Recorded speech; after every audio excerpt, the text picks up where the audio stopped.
Assalamualaikum warahmatullahi wabarakatuh. Selamat datang di Belajar Terus Indonesia. Kali ini kita akan membahas tentang kimia unsur. Baiklah, poin yang pertama adalah kelimpahan unsur. Di kelimpahan unsur, yang pertama itu kita bahas tentang unsur logam. Pada umumnya, unsur logam ditemukan dalam mineral biji logam. Nah, seperti besi, nikel, aluminium, timah, tembaga, itu kan termasuk logam. Mineral-mineral dari besi itu bisa ditemui dalam bentuk hematit, magnetit, siderit, pirit, dan pentlandit. Nikel itu dapat ditemui dalam garnerit. Aluminium dapat ditemui dalam mineral bauksit, dan timah dapat ditemui dengan kasiterit, dan tembaga dapat ditemui dalam mineral kalkopirit. Kira-kira seperti ini bentuk mineralnya. Selanjutnya itu ada unsur alkali tanah atau golongan 2A. Unsur-unsur alkali tanah kan ada berilium, magnesium, kalsium, strontium, barium. Jadi senyawa atau mineral-mineralnya itu seperti beril, dolomit, karnalit, batu kapur, strontianit, celestin, dan barit. Kira-kira seperti inilah bentuk-bentuk mineral dari unsur golongan 2A. Nah, selanjutnya itu ada unsur periode bukan keempat ya, ini ketiga, periode ketiga. Periode ketiga itu terdiri dari unsur natrium, magnesium, aluminium, silikon, fosfor, sulfur, dan klorin. Nah, biasanya senyawa-senyawanya itu bisa ditemui dalam air laut. Nah, contohnya itu kayak natrium, klorin, dan magnesium. Terus ada magnesit, karnalit, kaolin, pasir silika, pirit, dan selainnya. Nah, seperti inilah kira-kira bentuk dari senyawa unsur golongan keempat. Ada kaolin, air laut, fosfat dalam tulang, dan sebagainya. Selanjutnya itu ada unsur periode keempat. Nah, unsur periode keempat ini biasanya itu yang kita pelajari itu unsur khusus golongan transisi. Nah, unsur transisi itu mulai dari titanium, kromium, mangan, ferum, kobalt, nikel, kuprum atau tembaga, dan zinc. Nah, contoh-contoh senyawanya itu ada rutil, kromit, hematit, kobaltit, pentlandit, kalkopirit, dan sengblend. Nah, bentuk-bentuk dari mineralnya itu seperti ini. Selanjutnya kita akan membahas sifat-sifat unsur. Sifat-sifat unsur ini kakak membagi 3 poin. Yang pertama itu adalah sifat fisika, yang kedua itu sifat kimia, dan yang ketiga itu sifat periodik. Yang paling penting itu adalah sifat-sifat periodik. Biasanya kita akan mengkaji sifat-sifat unsur ini dari sifat keperiodikannya. Makanya kita akan membahas 4 yang lumayan esensial dalam sifat periodik ini. Yang pertama itu jari-jari atom. Apa sih itu jari-jari atom? Nah, jari-jari atom itu adalah jarak dari inti atom ke elektron terluar suatu atom. Yang kedua itu ada energi ionisasi. Energi ionisasi adalah energi yang diperlukan suatu atom untuk melepaskan satu elektron dari orbital terluar suatu atom netral. Nah, jadi ciri-ciri energi ionisasi ini dia itu berfasa gas ya. Atom netralnya itu dalam fasa gas dan dia akan melepaskan satu elektronnya. Nah, jadinya dia kan jadi kation kan. Jadi ciri-ciri energi ionisasi ini dia bakalan jadi kation. Selanjutnya, afinitas elektron. Afinitas elektron itu merupakan energi terendah yang dibutuhkan suatu atom untuk menambahkan satu elektron ke dalam orbitalnya. Nah, kebalikannya dengan energi ionisasi, kalau di dalam afinitas elektron, itu adalah energi yang dibutuhkan untuk menambahkan satu elektron ke dalam orbitalnya. Jadi, dia tetap dalam fasa gas ya adik-adik. Jadi, dia itu ciri-cirinya dia akan menghasilkan anion gitu. Selanjutnya itu adalah keelektronegatifan. Keelektronegatifan adalah kecenderungan suatu atom untuk menarik ikatan sepasang elektron. Oke, sifat-sifat unsur yang akan kita bahas itu golongan yang pertama itu adalah golongan gas mulia dulu. Golongan gas mulia ini kan terletak di golongan 8A ya adik-adik. Nah, ciri-cirinya dia memiliki 8 elektron valensi ya, kecuali helium. Jadi dia itu sudah oktet dan duplet. Dupletnya di helium, oktetnya di neon, argon, krypton, xenon, dan radon. Selanjutnya dia itu suka bereaksi dengan unsur lain. Nah, kenapa sih dia suka bereaksi dengan unsur lain? Boleh kita tengok ya di energi ionisasinya. Nah, coba perhatikan energi ionisasinya. Itu sangat-sangat tinggi ya adik-adik ya. 24,47 sampai dengan 12,08. Jadi, dia itu cenderung untuk tidak bereaksi. Sukar dia bereaksi dengan atom-atom lain. Nah, yang pertama itu alasan logisnya karena dia udah duplet gitu atau oktet. Jadi, kecenderungan senyawa itu kalau sudah stabil, dia kan nggak mau bereaksi lagi. Selanjutnya itu molekul gas monoatomik. Nah, kenapa sih monoatomik? Itu juga balik lagi ke elektron valensinya. Kalau dia monoatomik, dia kan satu tuh, kayak gas helium, He. Jadi nggak ada He2 gitu. Karena dia sudah duplet dengan atom dia sendiri, makanya disebut dengan gas monoatomik. Selanjutnya itu ada sifat-sifat nomor atom, massa atom, jari-jari atom, energi ionisasi, titik didih, dan titik leleh. Oh iya, untuk kecenderungan atau tren keperiodikan, untuk jari-jari atom ya adik-adik, dari kanan ke kiri dan dari atas ke bawah, jari-jarinya itu semakin besar. Ini untuk jari-jari atom. Kecenderungan periodik ya, dari kiri ke kanan dan dari atas ke bawah, biasanya yang lebih besar itu adalah ada energi ionisasi, ada afinitas elektron, ada keelektronegatifan. Jadi ada 3 poin untuk dari kiri ke kanan, atas ke bawah yang lebih besarnya. Kecuali jari-jari atom. Kalau jari-jari atom dia melawan dari 3 tren keperiodikan dari energi ionisasi, afinitas, dan keelektronegatifan. Selanjutnya kita lihat titik didihnya. Nah, kalau dari helium ke radon, titik didihnya itu kan semakin tinggi ya, dari minus 269 sampai minus 62 derajat Celcius. Jadi, kenapa sih Kak bisa lebih tinggi? Nah, kita tahu ya, kalau lebih tinggi titik didihnya itu berarti dia lebih butuh energi untuk melepaskan atau merenggangkan ikatan-ikatannya. Selanjutnya itu ada golongan alkali. Nah, golongan alkali itu yang pertama sifatnya mudah melepaskan elektron sebesar 1 elektron. Nah, kita tahu ya kalau untuk golongan alkali ini elektron valensinya kan ada 1. Dari hidrogen, litium, natrium, kalium, rubidium, cesium, dan francium. Kedua itu adalah dia reduktor kuat. Nah, kenapa sih Kak dia itu reduktor kuat? Nah, karena dia itu mudah mengalami oksidasi atau mudah melepaskan 1 elektron kan. Soalnya dia itu sangat reaktif terhadap unsur non-logam. Nah, yang paling reaktif nih dengan unsur yang sangat-sangat reaktif itu adalah cesium. Nah, untuk kereaktifan itu dari atas ke bawah, dia itu akan semakin reaktif. Kenapa sih seperti itu? Ini berhubungan dengan energi ionisasinya. Energi ionisasinya itu bakalan semakin kecil dari atas ke bawah. Tadi kan kecenderungan keperiodikan dari kiri ke kanan, dari atas ke bawah, dia energi ionisasinya akan semakin besar. Tetapi kalau cesium itu kan dari atas ke bawah, dia kan akan semakin kecil energi ionisasinya. Ibaratnya dia itu bakalan semakin mudah untuk melepaskan 1 elektronnya, seperti itu.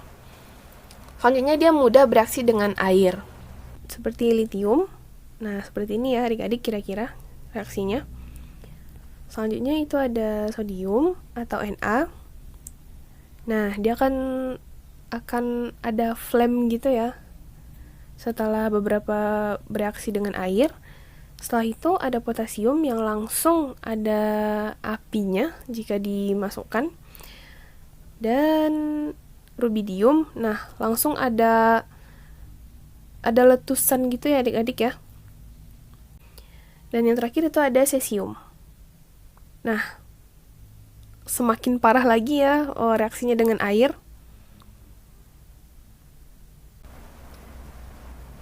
Selanjutnya, oksidanya dalam air bersifat basa, yang disebut oksida basa.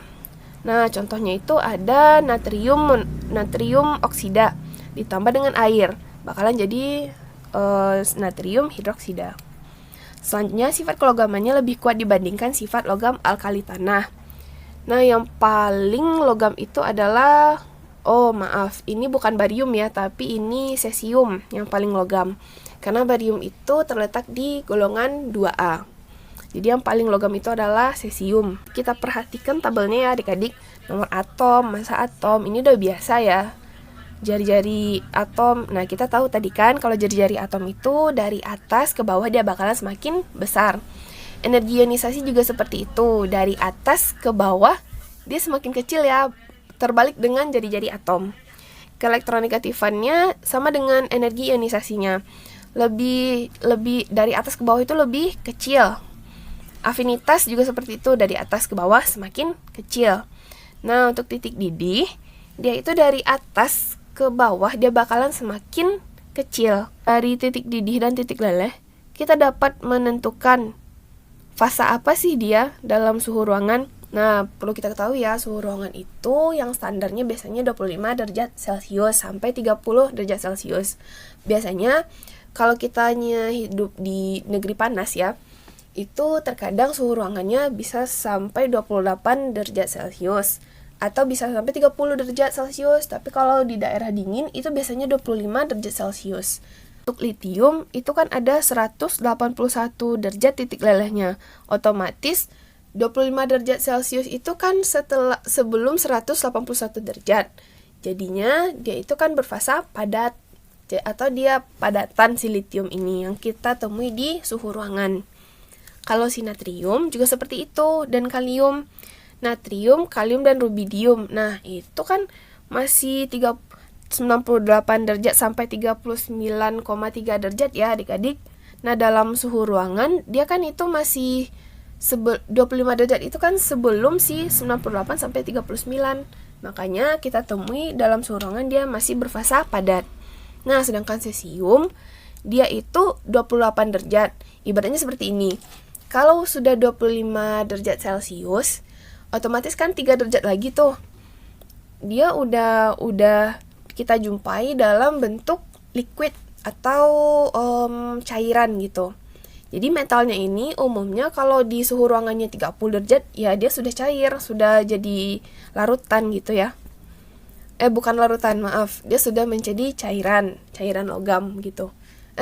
Dia sudah menjadi liquid logam. Nah, selanjutnya itu ada warna nyala. Warna nyala untuk litium itu biasanya merah. Untuk natrium itu oranye sampai kuning. Kalium itu biasanya lila. Rubidium biasanya merah sampai violet. Cesium itu biasanya biru. Oke, warna nyala ini biasanya kita mengujinya dengan flame test atau tes uji nyala. Jadi kita bakar. Jadi kita ambil logamnya, terus kita bakar atau kita celupkan ke HCl, terus kita bakar gitu. Kita amati dengan mata kita. Kira-kira warna nyala yang dihasilkan itu warna apa gitu. Selanjutnya itu ada golongan alkali tanah. Nah, alkali tanah itu sifatnya mudah melepaskan elektron sebesar 2 elektron. Jadi elektron valensinya itu kan ada 2 ya. Selanjutnya dia juga reduktor kuat, tapi golongan alkali tanah ini reduktornya bukan sekuat golongan alkali. Selanjutnya dia itu juga reaktif terhadap unsur non-logam. Nah, si barium nih yang paling reaktif dengan unsur non-logam. Alasannya sama dengan golongan alkali. Selanjutnya dia mudah juga bereaksi dengan air. Nah, contohnya gini, kalsium ditambah dengan air. Jadi menjadi kalsium hidroksida ditambah gas hidrogen. Nah, apa sih Kak bedanya dengan golongan alkali? Nah, kalau golongan alkali, jika dia bereaksi dengan air, dia itu bakalan larut dalam air. Jadi fasanya itu aqueous gitu, hidroksidanya hidroksida aqueous atau aqua. Tapi kalau golongan alkali tanah, nah seperti berilium itu nggak bisa bereaksi dengan air. Karena si berilium ini ibaratnya dia itu sifatnya bukan ionik ya adik-adik, tapi dia itu lebih ke si kovalen. Selanjutnya itu ada magnesium. Nah, kalau si magnesium ini harus kita panasin dulu airnya gitu. Kita kasih energi untuk bisa dia bereaksi dengan si air. Contoh selanjutnya itu ada kalsium bereaksi dengan air, itu akan menghasilkan kalsium hidroksida. Kalsium hidroksidanya itu nggak larut dalam air gitu. Untuk strontium, jika kita reaksikan dengan air, dia juga berfasa padat atau membentuk endapan ya, jadi strontium hidroksida. Tapi dia itu kelarutannya itu lebih tinggi daripada si kalsium hidroksida. Maksudnya seperti ini. Misalnya nih, kalsium hidroksida itu jadi endapannya 1 gram. Tapi kalau strontium ini endapannya itu cuma 0,9 gram. Nah, seperti itu analoginya kira-kira. Selanjutnya itu ada barium hidroksida atau barium ya. Selanjutnya itu ada barium. Kalau barium direaksikan dengan air, maka dia itu bakalan ngasilin barium hidroksida. Barium hidroksida ini biasanya dia sedikit larut dalam air. Jadi intinya itu kelarutan untuk dia bereaksi dengan air dari atas ke bawah, dia itu akan semakin larut gitu ya adik-adik. Selanjutnya itu ada oksidanya dalam air bersifat basa, ya disebut juga dengan oksida basa, sama dengan golongan alkali tadi. Contohnya ini kalsium oksida ditambah H2O atau air akan menghasilkan kalsium hidroksida. Selanjutnya sifat kelogamannya itu lebih lemah dibandingkan sifat logam alkali. Contohnya barium nih yang paling logam. Adik bisa dilihat nomor atom, massa atom, ini jari-jarinya juga seperti itu. Energi ionisasinya, nah gini. Energi ionisasi tadi kan dari atas ke bawah dia semakin kecil ya adik-adik. Sama ya. Keelektronegatifanya juga seperti itu, dari atas ke bawah dia semakin kecil. Nah, untuk titik didih dari atas ke bawah dia itu semakin kecil. Karena yang di atas titik lilihnya juga seperti itu. Titik lilih juga seperti itu. Warna nyala. Nah, warna nyalanya itu kan ada, kalau kita bakar nih dengan flame test atau tes uji nyala tadi, didapatkanlah berilium itu berwarna putih, magnesium juga berwarna putih, kalsium berwarna merah bata, strontium berwarna merah tua, barium berwarna hijau muda. Selanjutnya itu ada golongan halogen. Nah, golongan halogen ini merupakan oksidator kuat. Oksidator kuat itu dia berarti mengalami reduksi ya adik-adik ya. Jadi dia itu mengalami penurunan bilangan oksidasi. Gas halogen dapat bereaksi dengan senyawa halida atau ion halida. Jadi sebenarnya si halogen ini dia itu bisa bereaksi dengan sesamanya. Tapi bedanya seperti ini. Yang satu itu senyawa netral atau dia itu nggak bermuatan. Kita tahu kan kalau dalam aturan bilangan oksidasi, kalau unsurnya itu gas diatomik, dia itu muatannya netral ya atau nol. Jadi kalau kita reaksikan dengan ion halida itu biasanya anionnya ya. Misalnya kayak Cl-, F- gitu. Nah, kita reaksikan dia ada beberapa ketentuan. Nah, coba seperti ini. Seperti contoh di bawah. Gas fluorin direaksikan dengan ion klorin akan menghasilkan ion fluorin ditambah gas klorin. Nah, itu bisa terjadi reaksinya. Selanjutnya itu ada gas klorin, kalau ditambahkan dengan ion fluorin, dia itu nggak bisa bereaksi. Itu kenapa sih, Kak? Nah, itu karena potensial reduksi sel standarnya gitu. Potensial reduksi dari si F dan Cl ini. Itu karena potensial reduksi dari golongan halogen ini. Nah, kita tahu kan kalau dari potensial reduksi itu, kalau dari bawah ke atas dia akan semakin kecil. Kalau dari atas ke bawah dia bakalan semakin besar gitu. Jadi intinya seperti ini. Kalau si atom netralnya itu lebih besar, potensial reduksinya daripada si ionnya atau anionnya, makanya dia bisa menggantikan si atom si anion atau ionnya ini menjadi dia yang jadi ion gitu. Contohnya kayak gas fluorin ini ya, dia kan netral ini, Terus pas diproduk dia jadi ion fluorida, ion fluorin gitu ya, ion fluorin. Nah gini, karena kan kita tahu tuh potensial reduksi sel. Nah potensial reduksi sel itu kalau semakin tinggi, dia itu jadinya semakin mudah tereduksi gitu kan. Otomatis kalau si fluorin ini dia karena dia lebih tinggi gitu, makanya dia yang cenderung tereduksi. Terus yang si klorin ini yang teroksidasi ibaratnya kan, yang ion klorin tadi teroksidasi menjadi gas klorin yang bermuatan 0, seperti itu. Sama sih kalau prinsip dari elektrolisis kan ada redoks, ada reaksi oksidasi dan reaksi reduksi ya adik-adik ya. Nah makanya kita pakai juga seperti itu gitu. Prinsipnya sama seperti itu.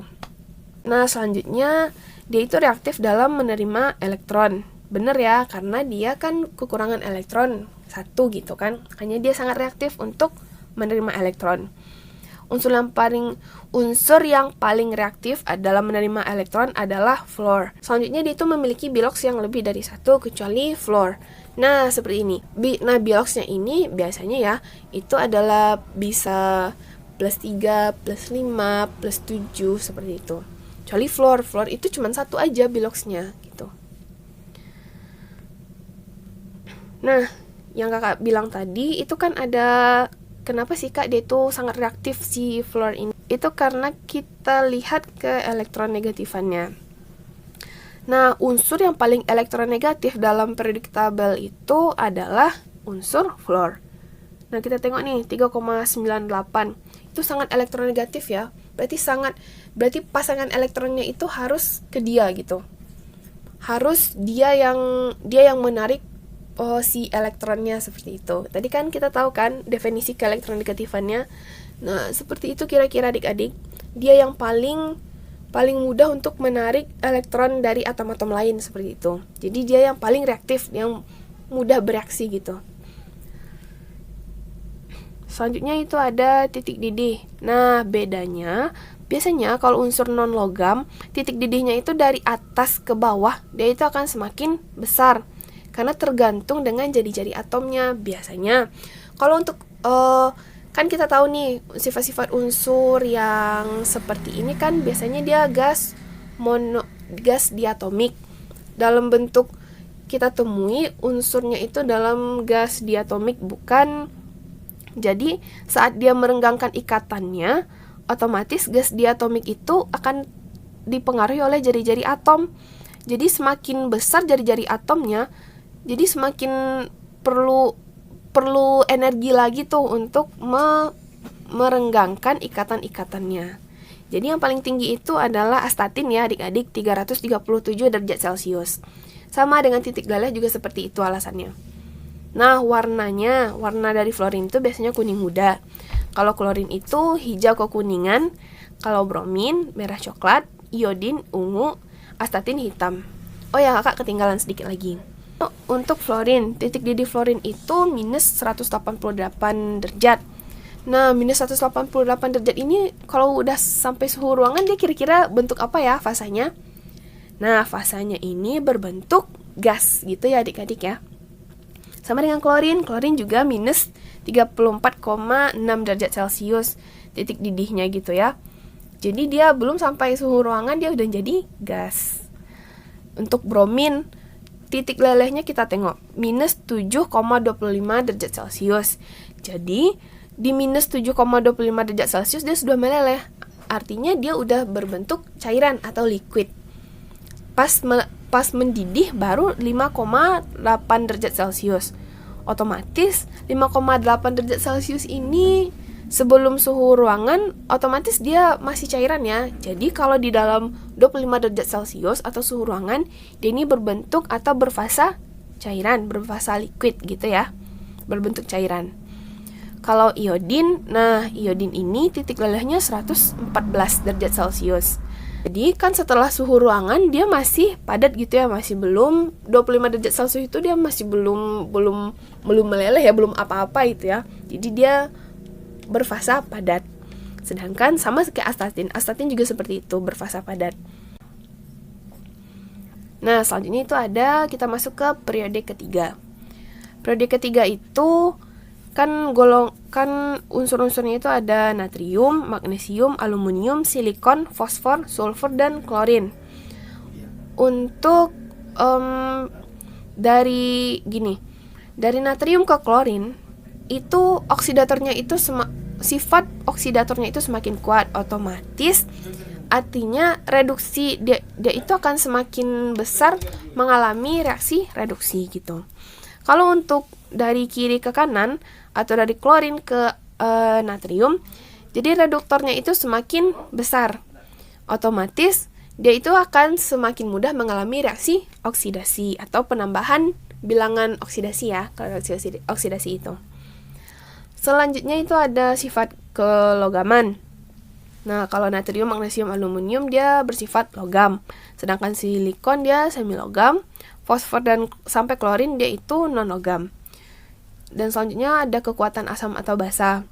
Natrium itu biasanya kan kalau dia bereaksi dengan air ya, dia akan menghasilkan basa kuat, atau dia bereaksi dengan oksida atau oksida dari natrium itu dia akan menghasilkan basa kuat.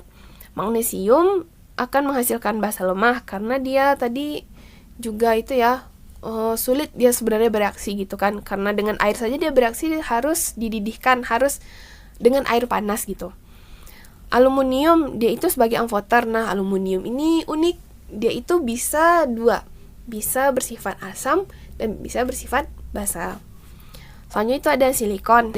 Silikon itu akan bersifat asam lemah. Ada fosfor juga asam lemah, tapi lebih lemah lagi ya silikon. Sulfur udah termasuk asam kuat, contohnya itu H2SO4 atau asam sulfat. Ketiga itu ada, yang selanjutnya itu ada klorin, asam atau asam kuat. Klorin dia itu sifatnya asam kuat, contohnya itu asam klorida. Nah, seperti di tabel ini kita bisa melihat kecenderungannya gimana ya adik-adik. Dari kiri ke kanan massa atom dan nomor atomnya itu semakin besar ya adik-adik. Jari-jari atomnya kalau dari kiri ke kanan itu akan semakin kecil. Tadi kan kecenderungannya kalau dari kiri ke kanan, dari kanan ke kiri dia akan semakin besar ya gitu. Makanya kalau dari kiri ke kanan dia akan semakin kecil. Energi ionisasinya juga, kalau energi ionisasinya itu dari kiri ke kanan itu akan semakin besar gitu ya. Jadi maksudnya seperti ini. Dari kiri ke kanan, dia itu akan semakin susah melepaskan elektronnya gitu ya. Karena kita tahu kan, kalau unsur logam itu dia sangat mudah untuk melepaskan satu elektron. Seperti contohnya natrium gitu ya. Terus untuk klorin, kan nggak mungkin dia melepaskan 7 elektronnya gitu kan. Karena dia tinggal 1 elektron lagi, menerima 1 elektron lagi ya udah stabil gitu kan. Makanya kalau energi ionisasi ini dari kiri ke kanan, dia itu akan semakin besar. Selanjutnya itu ada keelektronegatifan. Itu kan dari kiri ke kanan dia itu semakin elektronegatif. Nah, kenapa sih Kak semakin elektronegatif? Karena gini, kecenderungan untuk biasanya ya, yang kecenderungan untuk mengambil elektron itu adalah yang kurang-kurang gitu. Yang elektron-elektron pada orbitalnya yang kurang gitu. Misalnya kayak anion-anion, misalnya kayak klorin kurang 1 gitu kan. Cenderung dia lebih ingin untuk menarik elektronnya ke dia gitu. Sedangkan kalau natrium itu dia kan lebih apa ya? Ibaratnya dia yang melepaskan elektron gitu, bukan dia yang menarik elektron. Nah, seperti itu. Selanjutnya itu ada afinitas. Nah, untuk afinitas ini bermacam-macam ya adik-adik, nggak ada tren halus sebenarnya. Nah, selanjutnya itu ada titik didih. Titik didih juga seperti itu. Titik didih itu kalau dari natrium ke silikon, dia itu akan semakin besar titik didihnya. Itu karena ikatan yang dibuatnya ya, ikatan yang dibuatnya. Karena pengaruh ikatannya gitu. Nah, itu berpengaruh karena ke strukturnya sendiri. Kita tengok strukturnya. Natrium itu kan strukturnya kristal logam. Magnesium juga kristal logam. Kenapa sih Kak natrium itu lebih kecil titik didihnya atau ya daripada si magnesium. Nah, karena kita tahu kan lebih banyak elektronnya yang mana, natrium atau magnesium? Lebih banyak magnesium kan. Jadi lebih, ibaratnya itu lebih, energinya itu lebih banyak ya. Energi gaya tarik dari intinya itu lebih banyak daripada si natrium itu. Nah, kita tahu ya magnesium itu kan lebih banyak elektronnya. Makanya gaya tarik intinya itu lebih besar daripada si natrium. Otomatis dalam berbentuk ikatan atau ikatan logam, dia itu akan semakin banyak energi yang diperlukan untuk merenggangkan ikatannya. Nah, sama juga seperti aluminium tadi, seperti itu juga. Aluminium kan lebih banyak lagi kan elektronnya daripada magnesium. Karena aluminium itu elektronnya itu kan ada 13 elektron ya ibaratnya. Makanya seperti itu juga sama. Nah, silikon. Kak, silikon ini kan semi logam. Kenapa sih bisa lebih lebih tinggi lagi titik didihnya? Oke, seperti ini. Karena dia itu, kalau strukturnya itu kan molekul poliatom ya. Maksudnya seperti ini, bukan molekul poliatom lebih tepatnya. Sepertinya molekul kovalen raksasa seperti itu. Jadi silikon ini dia bakalan berbentuk kovalen juga nih. Dia berbentuk ikatannya ikatan kovalen ya. Jadi ikatan kovalen sesama dia itu lebih banyak gitu atom-atomnya yang terikat. Nah, makanya untuk memutus atau merenggangkan si atom-atom yang banyak tadi itu perlulah titik didih yang banyak gitu, energi yang banyak seperti itu. Nah, untuk fosfor dari fosfor itu kan titik didihnya turun kan ke 281 derajat. Alasannya dia juga sebenarnya itu alasannya itu karena dia molekul poliatom dan ikatannya juga. Karena itu strukturnya itu ya, struktur merenggangkannya itu energi. Sebenarnya kalau kita tengok ini, kalau titik didihnya ini tergantung ke ikatan atau struktur molekulnya itu. Strukturnya gimana sih energi itu untuk merenggangkan si molekul-molekulnya itu sendiri. Nah, naik lagi nih di sulfur di 445 derajat Celcius. Terus turun lagi di klor, minus 34,6 derajat Celcius. Turunnya itu banyak banget ya, turun banget. Nah, turunnya itu drastis ya. Sama dengan argon juga turun drastis seperti itu. Itu karena sebagian besar dipengaruhi oleh strukturnya. Ada yang kristal logam, molekul poliatom, atau molekul kovalen raksasa, terus molekul diatom dan molekul monoatom gitu. Nah, untuk alasan logisnya kenapa sih titik didih fosfor, sulfur, klor, dan argon itu biasanya dia semakin rendah gitu ya, kecuali untuk sulfur. Nah, karena kalau si fosfor ini kan dia molekul poliatom, otomatis dia itu ibaratnya lebih lebih butuh effort juga ya, butuh energi juga untuk merenggangkan ikatannya. Sulfur juga seperti itu. Terus ini ada untuk klor, karena dia molekul di atom, jadi kan ya udah cuman 2 atom doang yang cuman dalam kumpulan-kumpulan molekulnya itu cuman 2 atom aja kan yang direnggangkannya, makanya butuh energi yang lebih rendah daripada si sulfur atau fosfor tadi. Sama juga dengan argon, karena argon dia monoatom, ya udah monoatom itu kan sedikit energi, dia udah renggang gitu, dia udah putus gitu kan. Untuk titik lelehnya juga seperti itu, sama kecenderungannya. Oke, selanjutnya kita akan membahas tentang periode keempat. Periode keempat ini kita akan fokus ke golongan transisi saja ya. Nah, golongan periode keempat yang transisi saja itu biasanya dia bersifat logam, makanya biasa disebut dengan logam transisi. Selanjutnya dia memiliki biloks yang pada umumnya lebih dari 1. Selanjutnya dia itu bersifat magnet. Nah, ada nih 3 sifat magnet di golongan transisi ini. Pertama itu ada paramagnetik, diamagnetik, dan ferromagnetik. Paramagnetik itu apa sih? Biasanya paramagnetik itu menarik kuat gitu ya, atau menarik atau menolak elektron gitu dengan kuat. Biasanya dia dalam orbitalnya itu dia elektronnya tidak berpasangan. Contohnya ada skandium, titanium, vanadium, kromium, dan mangan. Untuk diamagnetik itu dia nggak menarik elektron lagi gitu. Dia nggak bersifat magnet, nggak ada kemagnetannya. Contohnya kayak kuprum dan zinc. Maksudnya seperti ini. Di dalam orbitalnya itu dia sudah terisi penuh gitu, sudah berpasangan. Nah, seperti itu. Kalau ferromagnetik sama-sama paramagnetik, cuman bedanya dia dalam bentuk padat. Contohnya itu besi, kobalt, dan nikel. Selanjutnya itu dia membentuk ion atau senyawa kompleks. Selanjutnya umumnya senyawanya itu berwarna. Logam-logam transisi ini biasanya warna-warnanya bagus-bagus ya. Nah, seperti ini kira-kira tabelnya gitu ya, konfigurasi elektronnya. Nah, untuk jari-jari atomnya dia nggak sama ya trennya dengan golongan utama. Kalau golongan utama biasanya jari-jari atomnya itu trennya halus ya. Maksudnya nggak bercabang-cabang gitu. Tapi di sini satu yang bisa disimpulkan. Kalau untuk golongan transisi biasanya jari-jari atomnya itu nggak terlalu jauh jaraknya gitu, nggak terlalu jauh atau nggak terlalu besar, nggak terlalu kecil. Maksudnya dia rata-rata gitu. Jadi seperti ini 162, 147, 134, 130, 127, 126. Nah, 125, 124. Nanti balik lagi ke 128 dan 138 seperti itu.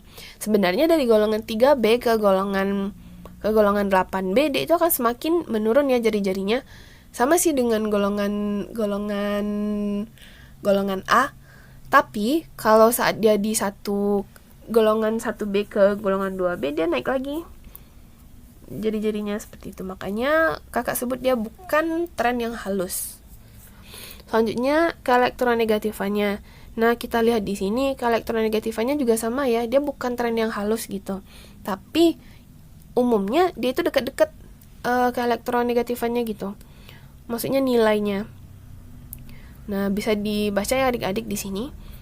Selanjutnya itu ada bilox. Bilox itu kan bilangan oksidasi dia gitu ya. Kalau skandium itu ada +1, +2, +3.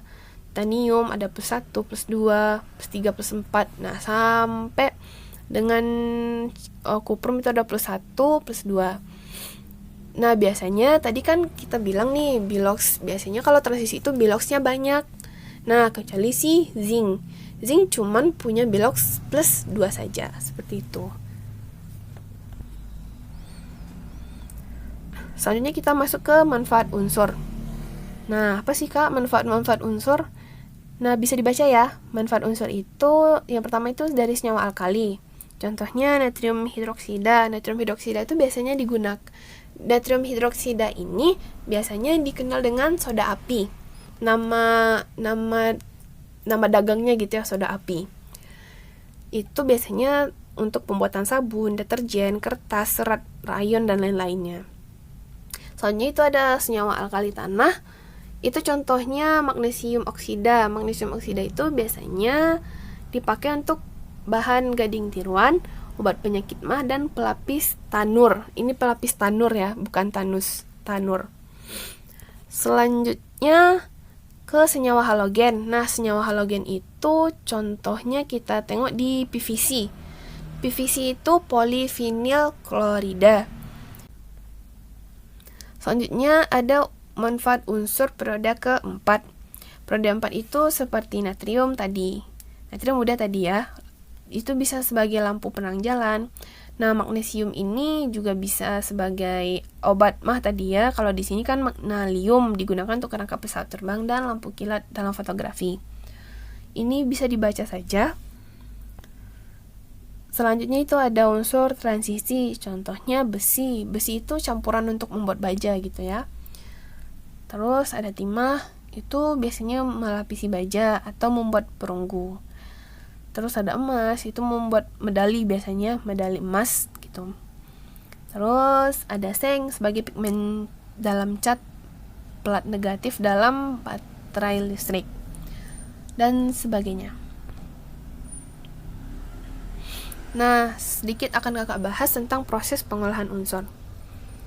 Nah, ini beberapa nama-nama proses pengolahan unsurnya. Yang pertama itu aluminium itu ada Hall Herold, belerang itu ada Fresh dan Sicilia, magnesium itu Down, urea dan fosfor itu Wohler, garam alkali tanah biasanya proses pengolahannya itu reduksi ya. Terus untuk krom dia biasanya nama proses pengolahannya itu Goldsmith. Dan untuk senyawa tembaga biasanya nama pengolahannya pemanggangan dan elektrolisis. Education is the most powerful weapon which you can use to change the world, by Nelson Mandela. Terima kasih adik-adik sudah menonton video pembelajaran kakak. Semoga adik-adik mengerti ya. Dan jika tidak mengerti, adik-adik bisa dapat bertanya langsung di WAG Belajar Terus Indonesia. Sampai jumpa adik-adik. Terima kasih. Assalamualaikum warahmatullahi wabarakatuh.